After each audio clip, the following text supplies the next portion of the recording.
Surigao, Benguet, Ilocos Norte, Ilocos Sur, La Union, Pangasinan, Tarlac, Pampanga, Zambales, Bataan, at Cavite, Batangas, Masbate, Romblon, Oriental Mindoro, Occidental Mindoro, including Lubang Islands, Calamian Islands, and Cuyo Islands.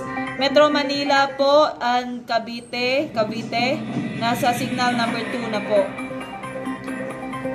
Signal number 1, mga lugar sa Visayas po na itinaas sa signal number 1, ang Samar, Eastern Samar, Biliran, Leyte, Southern Leyte, Bohol, Northern and Central portions of Cebu, from Mitilene po hanggang San Fernando ng Cebu, from Mitilene hanggang sa Central Cebu, hanggang sa parte ng South Cebu, hanggang San Fernando.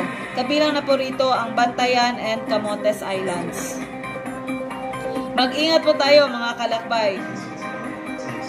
Malapit na pong maglandfall ang bagyong Juan. Estimated maglandfall po baka bukas ng umaga, bukas ng hapon, or early morning ng Lunes.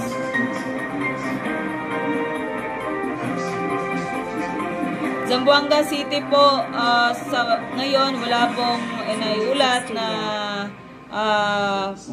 mataas na signal. Apektado lang po sa Mindanao na nasa signal number 1 is yung malapit sa Visayas gaya ng Surigao.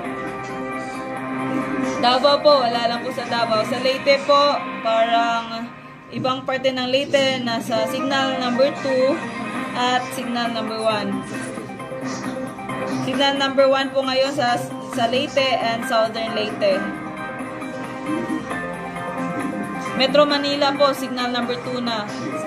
What are the signal number 3? Signal number 3 sa Luzon, Catanduanes, eastern portion of Camarines Sur, Seroma, Tinambak, Goa, Lagunoy, Caramuan, Tigaon, Carchetorina, Sagnay, San Jose, Presentacion.